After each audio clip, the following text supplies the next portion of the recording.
नमस्कार प्रिय विद्यार्थियों। भाग 1 में हमने पाठ 3 युवक का हट का पठन कार्य समाप्त किया था। तो बढ़ते हम अपने अगले भाग में, जहां हम पाठ 3 युवक का हट से संबंधित कुछ अभ्यास कार्य पूर्ण करेंगे। सबसे पहले हम करेंगे शब्दार्थ। शब्दार्थ आपके सामने 10 शब्दार्थ हैं जिनका अर्थ उनके सामने लिखा गया है। तो पाठ में कुछ ऐसे शब्द हैं जिनका अर्थ जानना आपके लिए अति आवश्यक है। तो करते हैं सबसे पहले हम अपने शब्दार्थ। पहला शब्द है संघर्ष। संघर्ष का अर्थ होता है टक्कर, होड़। दूसरा शब्द है दुर्दशा, जिसका अर्थ है बुरी दशा। संकेत का अर्थ होता है इशारा। साधारण का अर्थ होता है आम। लोहा मानना का अर्थ होता है हार जाना। विरुद्ध का अर्थ है खिलाफ। समर्पित का अर्थ होता है अर्पित करना, दे देना। सक्रिय का अर्थ होता है क्रियाशील। सांप्रदायिकता का अर्थ होता है संप्रदाय के आधार पर मनमुटाव और झगड़े। हमारा अंतिम शब्द है कट्टर, जिसका अर्थ है कड़े, हठी। अपने अगले अभ्यास कार्य में हम किताब से संबंधित कुछ प्रश्न उत्तर करेंगे। तो पहला प्रश्न है, गणेश शंकर विद्यार्थी कैसे व्यक्ति थे?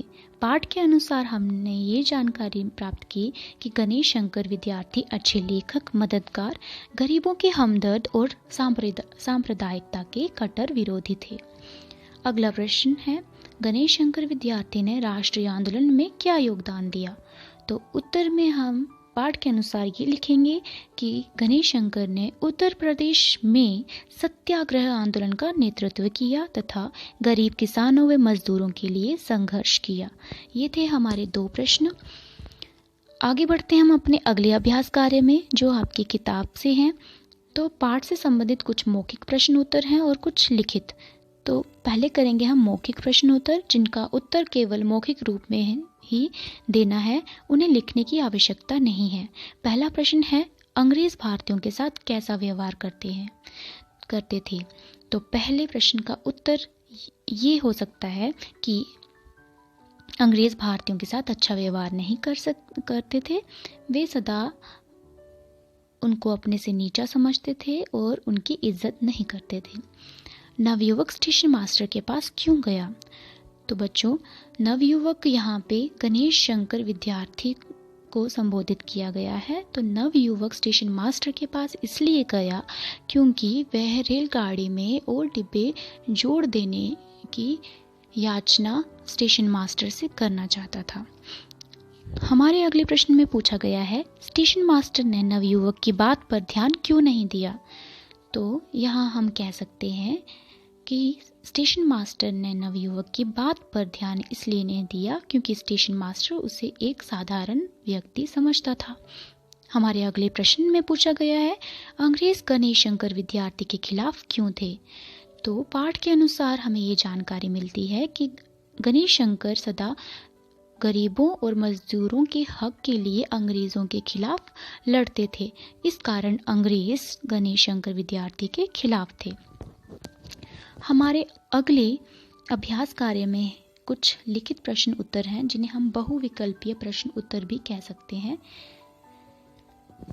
तो पहला प्रश्न है, सही उत्तर के सामने सही का चिन्ह लगाना है, जिसमें पहला प्रश्न पूछा गया है, गणेश शंकर उच्च शिक्षा क्यों ना प्राप्त कर सके?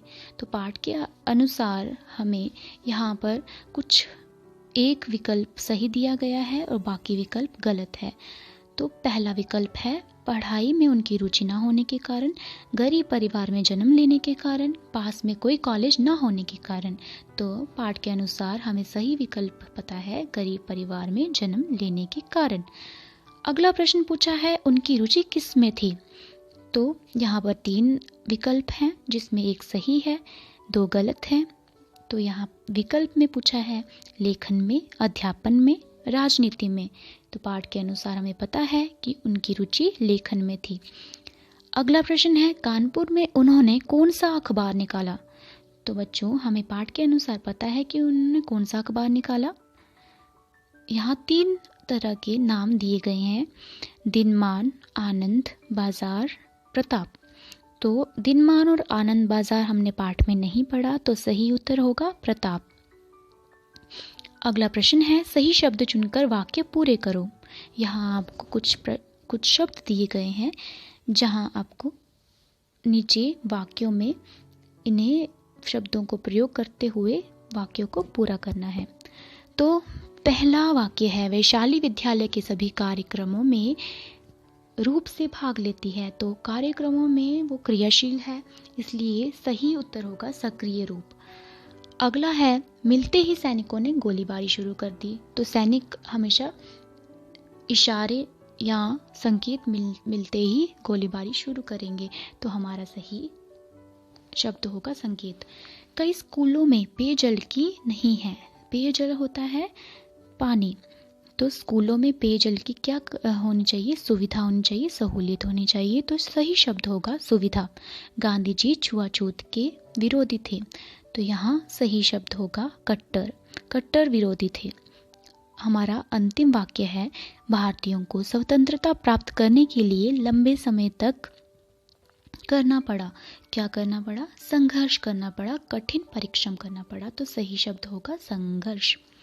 प्रश्नों के उत्तर लिखो। ये अभ्यास कार्य हम पूर्ण कर चुके हैं। बढ़ते हैं हम अपने अगले अभ्यास कार्य पे। पढ़ो, समझो और लिखो। तो यहाँ बच्चों, आपको जो शब्द दिए गए हैं आपने उनको बदलकर उनके वर्ण रूप में लिखना है। वर्ण अर्थात स्वर और व्यंजन। तो एक शब्द हमेशा एक वर्ण में स्वर और व्यंजन के जोड़ से बनता है। तो हम उन्हीं शब्दों को उनके वर्ण रूप में लिखेंगे। यहाँ पर 2 उदाहरण दिए गए हैं। हम करेंगे अगले 3 शब्द। तो सबसे पहला है सुविधा। तो सुविधा को जब हम उनके वर्ण रूप में लिखेंगे, उनके स्वर और व्यंजन रूप में लिखेंगे, तो हम इस प्रकार लिखेंगे, स हलंत जमा उ जमा व हलंत जमा छोटी ई जमा ध हलंत जमा आ। तो इस प्रकार बनेगा सुविधा। अगला शब्द है कृपया। कृपया में वर्ण लिखेंगे क हलंत जमा री जमा प हलंत जमा अ जमा य हलंत जमा आ। इस तरह इन वर्णों के जोड़ से बनेगा कृपया। अगला शब्द है इंजन। तो इंजन में वर्ण आएंगे ई जमा य हलंत जमा ज हलंत जमा अ जमा न हलंत जमा अ। तो बच्चों, इस तरह से हम वर्णों को जोड़कर एक शब्द बनाते हैं, मगर हम इन शब्दों को अलग अलग वर्ण में, अलग अलग स्वर व्यंजन में लिखने के लिए ये अभ्यास कार्य करेंगे। तो आगे बढ़ते हुए हम अपना अगला अभ्यास कार्य करेंगे, जहां हमें कुछ शब्द दिए गए हैं और उन शब्दों के आगे हमें अ उपसर्ग लगाकर उन शब्दों को विपरीत अर्थक शब्द बनाना है। तो सबसे पहले शब्द दिया है सुविधा। सुविधा शब्द में जब हम अ उपसर्ग लगाएंगे तो वो बनेगा असुविधा। तो असुविधा सुविधा का विपरीत अर्थी शब्द होता है। अगला शब्द है रुचि। इसी तरह से हम अ उपसर्ग लगा के उसे अरुचि में लिखेंगे, जो रुचि शब्द का विपरीतार्थी शब्द है। इसी तरह से हम अगले शब्दों में भी अ उपसर्ग लगाकर उन्हें उनका ही विपरीतार्थी शब्द बनाएंगे, जैसे अज्ञान, प्रिय का अप्रिय, शांत का अशांत और मानवीय का अमानवीय। अगले अभ्यास कार्य में हम पाठ में दिए गए कुछ समान अर्थ वाले शब्दों को ढूंढकर उन शब्दों के सामने लिखेंगे, उनके अर्थ समान अर्थ वाले शब्दों के सामने लिखेंगे। जैसे यहाँ पर आपको कुछ शब्द दिए गए हैं, इन शब्दों के समानार्थी शब्द आपके पाठ में वाक्यों में लिखे गए हैं। उनको उन वाक्यों से ढूंढते हुए हमें हर शब्द को यहाँ इस अभ्यास कार्य में लिखना है। तो पहला शब्द है स्वतंत्रता, जिसका समान अर्थ वाला शब्द है आज़ादी। दूसरा है सम्मान, इसका समानार्थी शब्द है इज्जत।